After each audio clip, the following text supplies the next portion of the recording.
राज्यात अनेक ठिकाणी पेट्रोल डिझेलचा तुटवडा जाणवतोय। इंधन टंचाईमुळे शेती कामांना फटका बसतोय। धाराशिव, कणकवली, बीड, लातूरसह अनेक ठिकाणी इंधन टंचाई आता निर्माण झाली आहे।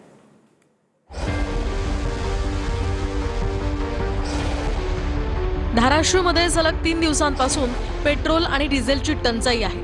त्यामुळे शेतातील कामं खोळंबली आहेत।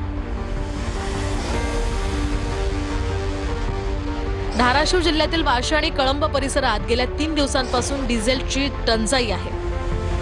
पेट्रोल पंपावर डिझेल संपल्याचे बोर्ड्स लागले। ऐन पावसाळ्याच्या तोंडावर शेतातली कामं यामुळे ठप्प झाली आहेत।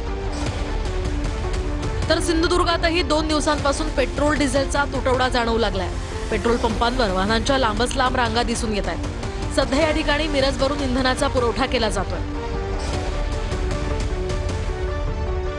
बीडच्या अंबाजोगाई तालुक्यासह अनेक ठिकाणी इंधनासाठी नागरिकांना तासनतास ताटकळत उभं राहावं लागतंय। इंधन संपण्याच्या भीतीपोटी नागरिक मिळेल तेवढा साठा करण्यासाठी डबे आणि कॅन घेऊन गर्दी करताना दिसतायत।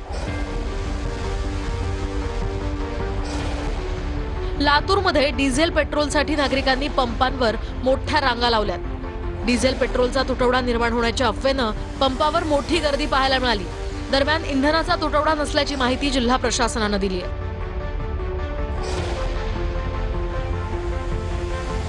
तर गडचिरोलीमध्ये सुद्धा माल वाहतूक करणाऱ्या वाहनांवर डिझेल कमतरतेमुळे मोठा परिणाम झालाय। पेट्रोल पंपांवर वाहनांची मोठी गर्दी झाली असून चालकांना डिझेलसाठी तासनतास प्रतीक्षा करावी लागते।